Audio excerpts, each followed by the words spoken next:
കള്ളശൈഖന്മാര് പ്രത്യക്ഷപ്പെട്ടതുകൊണ്ട് അവര് തർബിയത്ത് നിർത്തിയിരിക്കുന്നു. അതുകൊണ്ട് നിങ്ങളെന്ത് വേണം? കിതാബും സുന്നത്തും അനുസരിച്ച് പ്രവർത്തിക്കുക. ബഹുമാനപ്പെട്ട നബി സല്ലല്ലാഹു അലൈഹി വസല്ലമയുടെ പേരിൽ സലാത്ത് വർദ്ധിപ്പിക്കുകയും ചെയ്യുക. ഇതാണ് കിതാബുകളിലൊക്കെ പറയുന്നത്.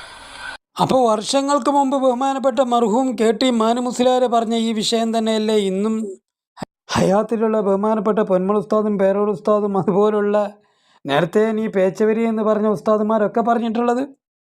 ആ പേച്ചാരെ കൂട്ടത്തിൽ ഈ മൺമറിഞ്ഞ് പോയ ബഹുമാനപ്പെട്ട KT മാനുവിലേർ പോയോ? അതുപോലെ മുസ്തഫൽ വൈസിൻ്റെ പുറത്ത് മൂപ്പരും ഇതേ വിഷയം പറഞ്ഞിട്ടുണ്ടല്ലോ. ചെറുശ്ശേരി സൈനിധി മുസ്ലിയാർ ഇതേ അഭിപ്രായം പറഞ്ഞിട്ടുണ്ടല്ലോ. അവരൊക്കെ പേച്ചു പോയതാ.